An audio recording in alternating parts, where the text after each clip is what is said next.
Asia cup 2025 सामन्यात भारताने यूएईवर 9 विकेट्सने दणदणीत विजय मिळवला। भाजप अध्यक्ष अमित साटम यांच्या वतीने विजय संकल्प मेळावा 16 सप्टेंबरला वरळी डोम येथे होणार आहे। म्हाडा तालुक्यातील बेळगाव येथे गोळीबार, जय मल्हार कला केंद्राबाहेर एक जण जखमी, तिघांवर गुन्हा दाखल। नागपूरच्या कडबी चौकात अज्ञातांनी दुचाकीस्वार राजेश दीपानीवर गोळीबार करून जखमी केले। आयुष कोमकर हत्या प्रकरणात आंदेकर टोळीवर मकोका अंतर्गत कारवाई करण्यात आली आहे। कांकेकराच्या परतापूर भागात सैनिक व नक्षलवाद्यांमध्ये चकमक होऊन एक नक्षली ठार झालाय। नरसापूरमध्ये विजेचा धक्का लागून सीआरपीएफचा जवान जखमी, पुढील उपचारासाठी रेफर। एल्फिन्स्टन ब्रिज पाडण्याच्या निर्णयाला विरोध करत स्थानिकांनी एमएमआरडीएचे फलक फाडले।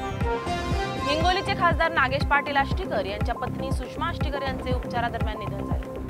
कांकेर चकमकीत एक नक्षली ठार, घटनास्थळावरून 303 बंदूक जप्त, मृतांचा आकडा वाढण्याची शक्यता।